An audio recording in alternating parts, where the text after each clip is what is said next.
Okay, I know this is a little bit different, but I did get a lot of questions about the install of the Osprey kit on the Nightingale. So I just quickly wanted to throw this together. Now, this is the best way that I can do this.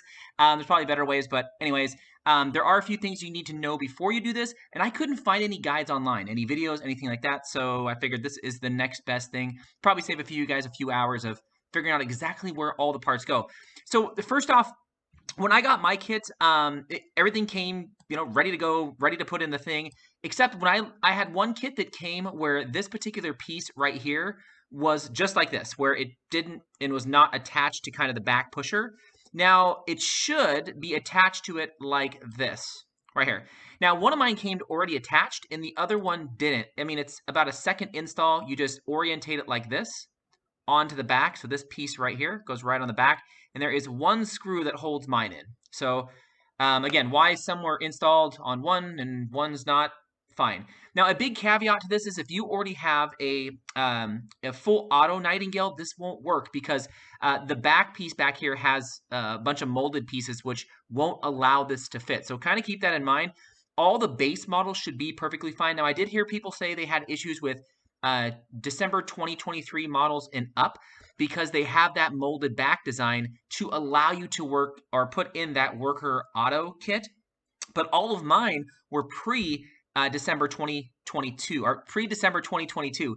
So they didn't have that back piece. So just kind of keep that in mind that some of this might not fit in your Nightingale depending on when you got it. But if you stick with the base one, you should be okay.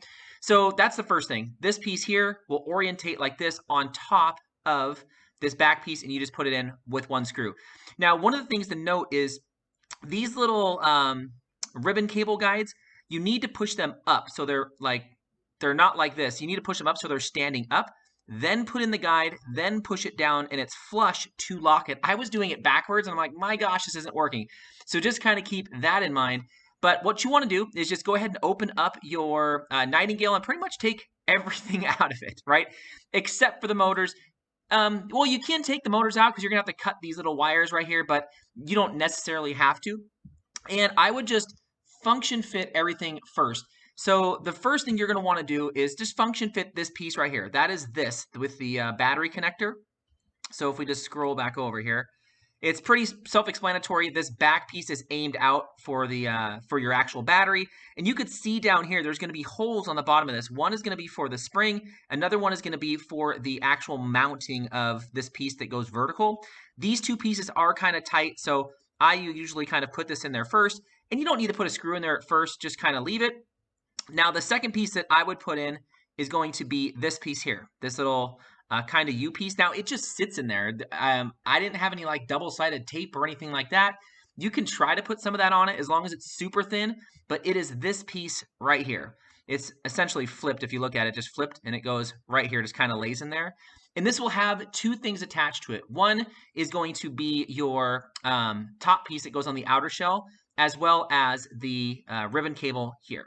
So you're going to have two ribbon cables attached to this lower portion here. So just kind of keep that in mind. Now, the third piece you're going to want to go ahead and put in is going to be this back piece on this trigger.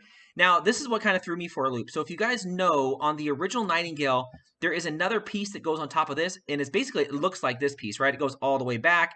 There's a little pin right here, but you just need this one piece right here. Just the one piece, and you're going to stick this piece here onto the back of that, so it looks like that. Now, if you look close on here, you're going to see there's actually pins on here, or kind of actually switches, one here and one here.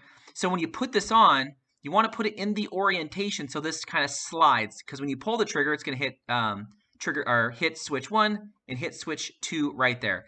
That was what threw me for the loop, because I kept trying to put on the other side of this, and I'm like, how does that go in? So you're only going to need one side, and you're going to notice the trigger pull is about half the weight that it did take before. So kind of keep that in mind. And for now, you can just leave this kind of at the top, but those are the pieces that you need to install. Well, and of course, the last piece, sorry, the back piece will go right on top, and then this back piece back here is your switch guide. I usually will start it in the uppermost position, and you take this, and it just goes right into the slot and just kind of pop it over the little switch right there. Now, that should visually get you really close, right, to make sure that everything kind of looks okay.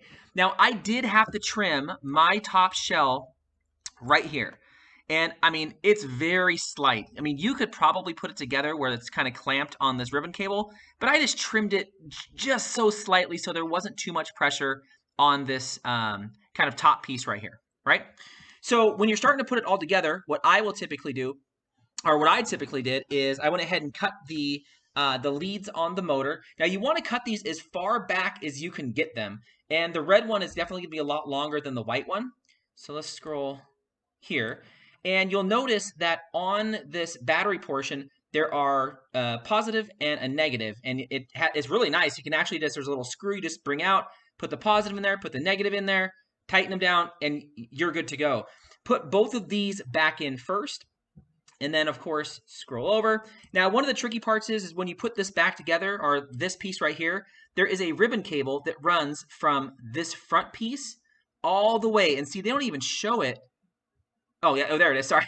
I was gonna say they don't even show it, but it's this piece right here that's gonna run underneath the board behind the trigger. You can almost see it back there. You see how there, you can see it right there?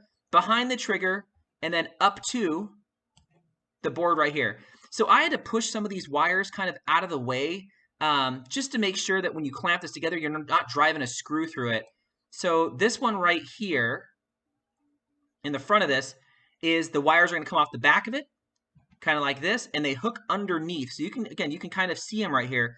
And these two screws are really close to these wires. So just make sure you're not putting a screw through those wires, and they should tuck in behind that piece. So you can see them right there, and they're going to go all the way up to right here, right? And I pushed this out of the way when I officially put it together. So you want to make sure you put all your ribbon cables in, just to have those all kinds of ready. Now this ribbon cable right here that goes from the from this board back to the board that goes on top of this, you could see mine tucked right here. Mine was kind of bulging out. You should be able to push it down and kind of get it hidden behind all of this. It just took me a little bit to get it hidden back behind here, but that should do the trick. So now you should have everything pretty much installed, right? You put the board in, you put this back piece in. Just make sure these little switches right here, you're not destroying them. It's kind of got to set it down and get them in there. Let's go a little bit farther back. Then put this back piece on. The top piece just kind of sits kind of like this. I put the top piece officially on once both sides were put back together.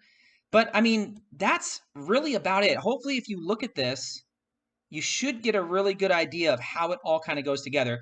The only tricky thing for me was getting the wires in place, making sure you didn't pinch them here, when it runs around the back down below. And then, of course, making sure you don't pinch them back here when you put this thing back together, or my ribbon cable, again, was kind of out, and I didn't want it to get pinched on this here. So other than that, I mean, it's pretty straightforward of an install. Once you're all the way done and you put the thing all the way back together, you can go ahead and put this on with the two recessed screws that go right into normal Picatinny rail slots on the top. And I mean, that's about it. It shouldn't take you too long again to put together. I struggled with it probably like an hour and a half because I didn't know where things went, and I was just kind of finagling with some of the wires and kind of how the orientation went. But hopefully, if you look at this, it should be pretty straightforward. Only thing that was difficult was just getting the wires in place. And then, of course, this board right here was not already on this for some reason. One of my kits, again, it came on there. Another one, it didn't. It literally just takes you to throw it on there in this orientation, put the screw in, and you're pretty much good. Yeah, other than that, I mean, to start it up, if you put in the battery and you want to test it, you put in the battery, it's not going to start up. You have to go ahead and pull the trigger, and I think what happens is when this slide right here goes over the first one, it's what actually starts up everything. If you want to shut it off, you pretty much put it into lock mode, which is all the way down, and on your screen it'll say lock, and you hold the trigger for, I think, 4 or 5 seconds, and then it'll actually turn off the actual blaster. So there's a lot of things you can do to this thing, but hopefully this will help some of you guys out there install this. It shouldn't take too long with minimal modifications, but I wish I had this when I was putting it together. So let me know what you guys think, about your Nightingale upgraded with the Osprey kit. I think it is pretty cool.